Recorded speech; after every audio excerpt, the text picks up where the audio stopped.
Makeup artist Asmita வந்து நம்மள நிறைய பேருக்கு தெரியலாம். இவங்க சோசியல் மீடியால பிரபலமான ஒரு ஆள். அது மட்டும் இல்லாம இவங்க வந்து நிறைய டிவி ஆக்டர்ஸ்க்குலாம் மேக்கப் போட்டுக்கிட்டு இருப்பாங்க. இவங்களுடைய ஹஸ்பண்ட் தான் வந்து விஷ்ணு.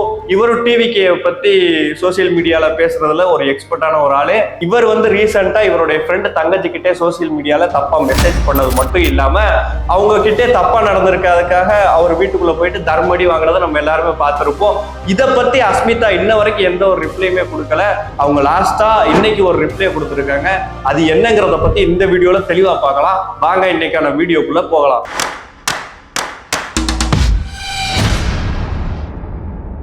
சோசியல் மீடியால கொஞ்சம் பிரபலமான ஒரு நபர் தான் வந்து இந்த விஷ்ணு. இவர் வந்து இப்போ ரீசெண்டா அவர் ஃப்ரெண்டோடைய தங்கச்சி வீட்டுக்கிட்ட போயிட்டு தப்பா நடந்துக்க போய் அவர் ஃப்ரெண்ட்லாம் வந்து இதை எக்ஸ்போஸ் பண்ணியிருப்பாங்க. இதை எதிர்த்து விஷ்ணு வந்து இவங்க வந்து என்னை மிரட்டி தான் இதெல்லாம் பேச வச்சாங்க, அது மட்டும் இல்லாம என்கிட்ட 1 கோடி ரூபாய் டிமாண்ட் பண்ணாங்க அப்படின்லாம் சொல்லியிருப்பாரு. சோசியல் மீடியால இவ்வளவு ஒரு சண்டை போய்கிட்டு இருக்கும் போது எங்கடா இந்த அஸ்மிதா அப்படின்னு எல்லாருமே தேடிக்கிட்டு இருந்திருப்போம். நம்ம எதிர்பார்த்துக்கிட்டு இருந்த மாதிரி இன்னைக்கு அஸ்மிதா வந்து ஒரு ரிப்ளை கொடுத்திருக்காங்க. அந்த ரிப்ளைல அஸ்மிதா என்னெல்லாம் சொல்லியிருக்காங்க அப்படின்னு கேட்டீங்கன்னா, கொஞ்ச நாளாவே நாங்க ரொம்ப நொந்து போயிருக்கோம். அது மட்டும் இல்லாம இந்த ஒரு சமயத்துல எங்களுக்கு டெக்ஸ்ட் அப்புறம் கால் மூலமா எங்க கூடவே இருந்த எல்லாத்துக்குமே ரொம்ப நன்றி. நீங்க பாக்குற எல்லா நியூஸுமே ஒருத்தல பட்சமா தான் போட்டுக்கிட்டு இருக்காங்க. இந்த ஒரு விஷயத்தினாலதான் நாங்க மனசளவுல உடல் அளவுல ரொம்பவே நொந்து போயிருக்கோம். அது மட்டும் இல்லாம எங்க குழந்தைகள் கூட வீட்டுல இருந்து வெளியே போக முடியாத அளவுக்கு ஒரு சூழ்நிலை வந்து இன்னைக்கு நடந்துகிட்டு இருக்கு. குறிப்பா அஸ்மிதா என்ன சொல்றாங்க அப்படின்னு கேட்டீங்கன்னா, என்னோட வாழ்க்கையில நான் எந்த விதமான தப்பும் பண்ணல, அதனால யாருக்கும் பயப்படணும்னு அப்படிங்கிற அவசியம் இல்லை. இந்த ஆன்லைன்ல வரக்கூடிய இந்த தலைப்பு செய்தியெல்லாம் பார்த்துட்டு என்கிட்ட சும்மா போன் அடிச்சு கேட்டுக்கிட்டே இருக்கீங்க. நான் முக்கியமா ஏன் சோசியல் மீடியா விட்டு வெளியே போனேன்னு கேட்டீங்கன்னா, இந்த சிச்சுவேஷன்ல நான் ரொம்பவே மனம் உடைஞ்சு போயிருக்கேன். அது மட்டும் இல்லாம என்னுடைய பிரெக்னன்சி டெலிவரிக்கு இப்போ வந்துகிட்டே இருக்கிறதுனாலதான் நான் சோசியல் மீடியால இருந்து கொஞ்சம் பிரேக் எடுத்திருக்கேன் அப்படிங்கிற மாதிரியும் அஸ்மிதா சொல்லியிருக்காங்க. குறிப்பா அவங்க என்ன சொல்றாங்கன்னு நீங்க கேட்டீங்கன்னா, அவங்களுக்கு அஸ்மிதாக்கு தொடர்ந்து கொலை மிரட்டல்லாம் வந்துகிட்டே இருக்காமா. அவங்க குறிப்பா என்ன சொல்றாங்கன்னா, முடிஞ்சா எங்களுக்கு ஏதாச்சும் உதவி செய்யணும்னு நினைச்சீங்கன்னா எனக்காகவும் என் தங்கச்சிக்காகவும் நீங்க ப்ரே பண்ணிக்கிறீங்க.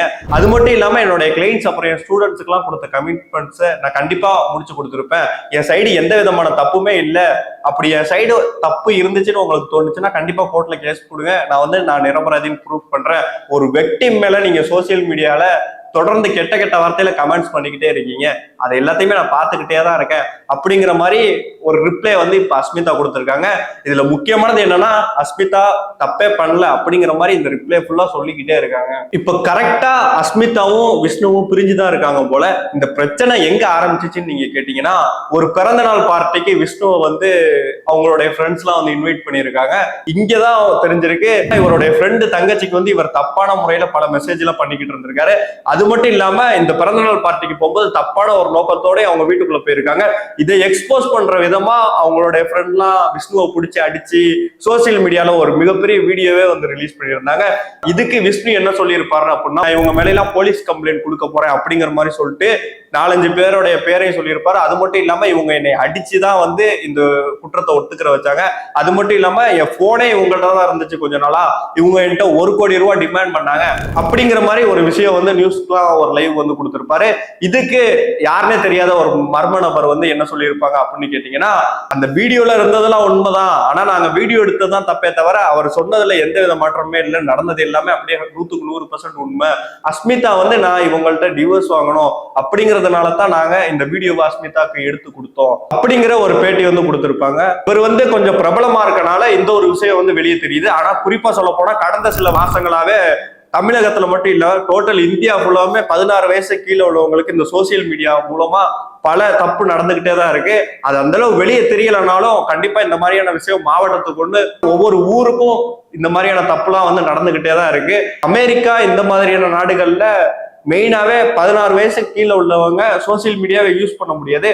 ஆனா இந்தியால இந்த 16 வயசு கீழே உள்ளவங்களுக்கு தான் இந்த சோசியல் மீடியால நடக்கக்கூடிய எல்லா தப்புமே நடக்குது. இவங்க ஏதோ பிரபலமா இருக்கனால இந்த தப்பை மட்டும் பத்தி நம்ம எல்லாருமே பேசிக்கிட்டு இருக்கோம். ஆனா இன்னுமே வெளிவராத பல தப்பு இருக்கு. இதுக்கெல்லாம் கரெக்டான ஒரு ஆக்ஷன் வந்து இந்த கவர்மெண்ட் வந்து எடுக்குமா அப்படிங்கிறத பொறுத்து இருந்து பார்க்கலாம். இந்த ஒரு விஷயத்தை பத்தி நீங்க என்ன நினைக்கிறீங்க அப்படிங்கிறத கண்டிப்பா கீழே கமெண்ட் பண்ணிட்டு போங்க.